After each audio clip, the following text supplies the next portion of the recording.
si Ivana at Edri Jr. Ating kamustahin after 1 week, mga kagauti.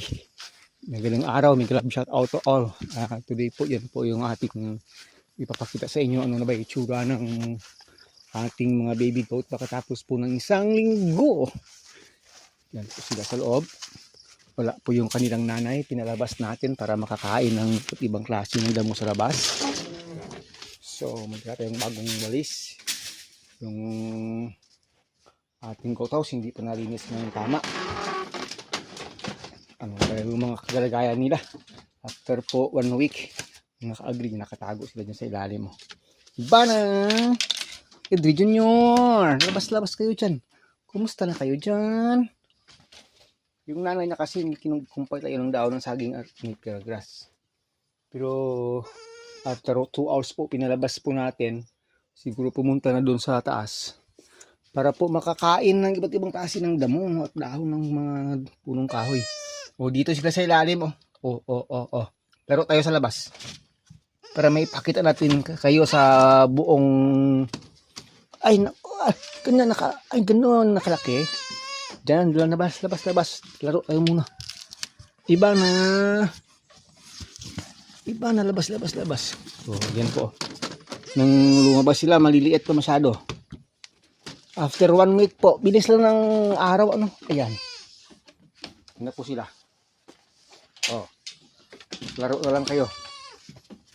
After 1 week po, ganyan na po sila, lumaki na rin. Akala ko nga hindi lalaki kasi ang liliit nila nang lumabas.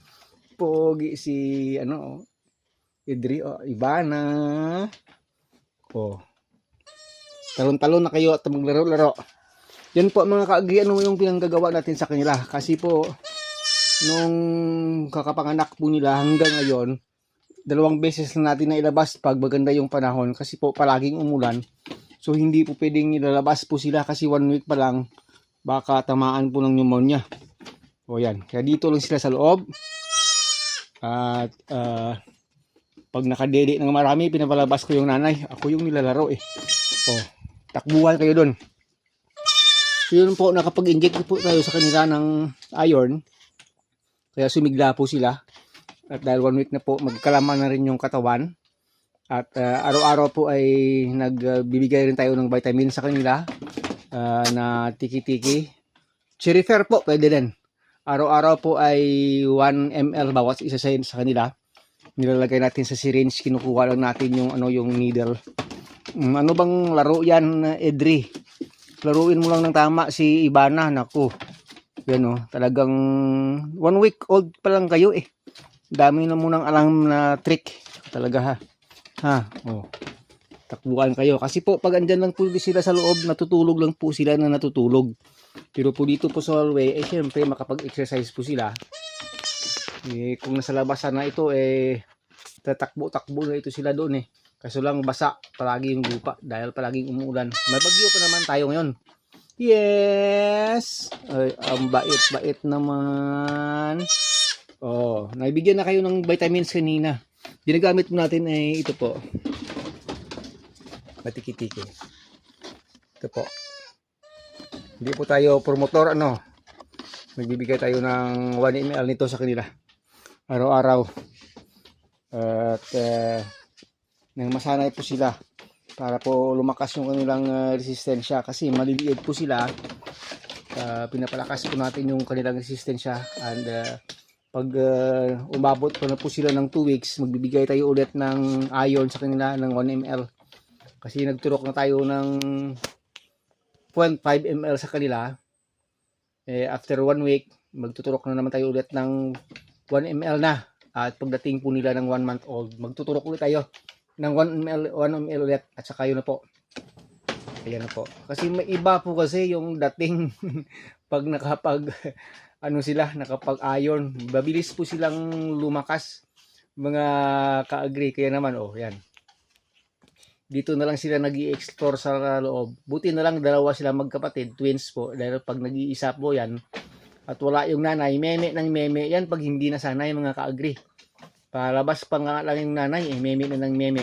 Pero dahil po, magkapatid sila, twins sila, medyo okay mga ka-agree. So yan na po yung kanilang kalagayan after 1 week. So yan, mega love shout out Ivana and Edri Jr. Yung kaibigan nating Edri Jr. na classmate ng ating anak. Ito na talaga si Edri. Muntik na lang ma-full white. Buti na lang mayroon siyang gray white sa ulo at sa paa. Medyo matingkad lang yung kanyang kapatid na si Ivana sa pagka-brown. Ito po sila ay hindi natin masabing pure, pero napakataas na po ng kanilang breed pagdating po sa bower. So, hope na hindi po sila magkasakit at dire-diretso yung kanilang paglaki. Kahit aabutin lang ito siya ng 50 to 60, 70 kilos pag after 3 years, okay na itong si Edri Jr. At si Ivana, kahit umabot na yan ng 35 kilos pag naging inahin na, okay lang yon.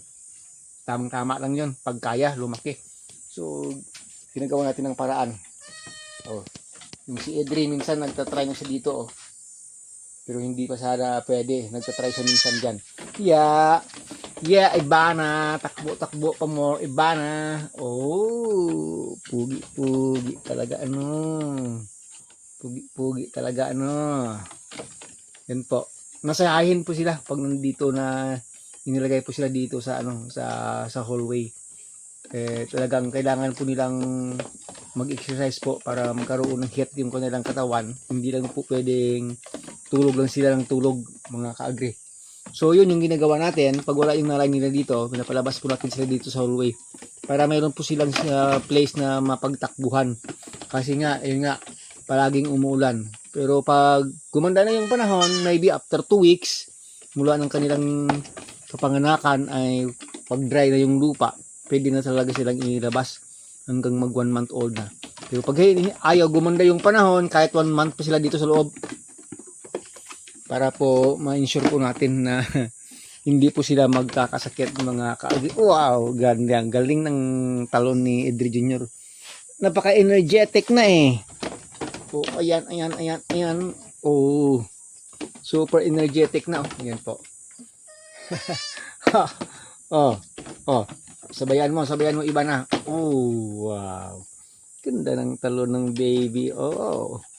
Ito na minsan nag-uumpisa ng parang ng damo kumain ng damo Pero sabi ko nga, masyado pang baby. Hindi pwedeng paano ng damo. Sandali ha. Kunyari ha.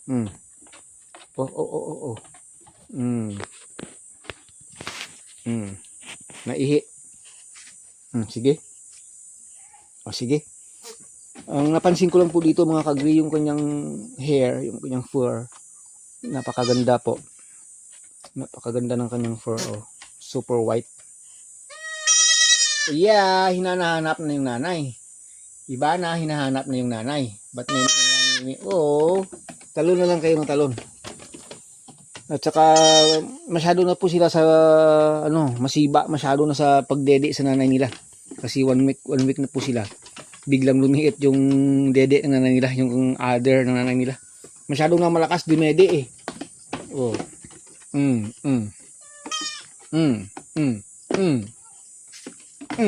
Talon pang more. Yeah.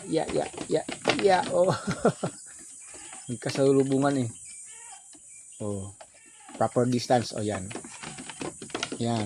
Wow, galing tumalon ni Ivana ha. Ano nakita? So, ayan. Dire-diretso na yung kanilang laro, dalawa. Kasi nagkaroon sila ng space na makapagtalon-talon at saka makapagdundag-dundag at saka takbo-takbo. Talon-talon. Takbo-takbo. Ayan. Dyan kayo. Punto yan dito Ano yun? Anong exercise yun? Pera balda. Pero busog po yan sila. Hindi po yan sila gutom. Maya pa konti yan magugutom pag pumasok na naman yung nanay nila. Tiyak. Pakbaka na naman sa dede. Lalong-lalong nito si Edri Jr. Masyadong malakas sa didian ito. Naku. Kasi nga po ang lalaking kambing na baby ay mas mabilis lumaki compare sa mga babae. Kaya mas malakas na rin po sila sa sa tawag sa feeding. Oh, tingnan mo yung katawan. Oh, tingnan mo naman taba-taba na oh. Oh. Biglang tumaba yung katawan oh. Tingnan mo naman. So yun po mga kaagi, hanggang dito na lang po muna ito Dugtungan na natin mamaya. Yan na po ang kanilang kalagayan after 1 week. Shadow na po silang maliksi, malakas. At ayan, puro na lang sila ni Ibana at Digit, puro na lang talon-talon at laro-laro. Dahil ayon. Hanggang sa muli ito, maraming salamat Agritechnics TV po. Masaya lang po tayo may share sa inyo na ganito na po kalagayan ni Ibana at ni Edri Jr. pagkatapos po ng 1 linggo.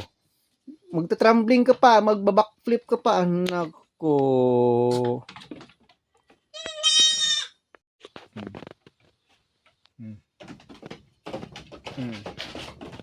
Dahan-dahan.